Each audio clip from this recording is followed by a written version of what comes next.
দুনিয়ার সব থেকে বড় বুদ্ধিজীবী কেডা?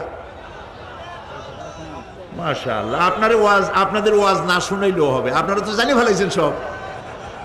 সব থেকে বড় বুদ্ধিজীবীর নাম হলো শয়তান, আর সব থেকে বড় জ্ঞানীর নাম হযরত আদম আলাইহিস সালাম। মানুষের মধ্যে সর্বপ্রথম আল্লাহকে জ্ঞান দান করেছিলেন। সুবহানাল্লাহ। আল্লাহ পাক কোরআনের মধ্যে কোথাও বলেন নাই যে আমি বুদ্ধি দিছি।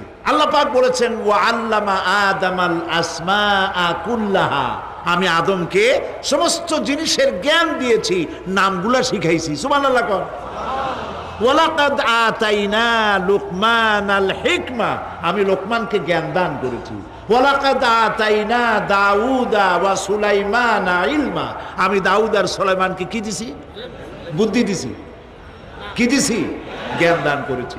ইব্রাহিম আলাইহিস সালাম বলেছেন, হে আমার আব্বা, হে আমার পিতা, আমার কাছে এমন জ্ঞান এসছে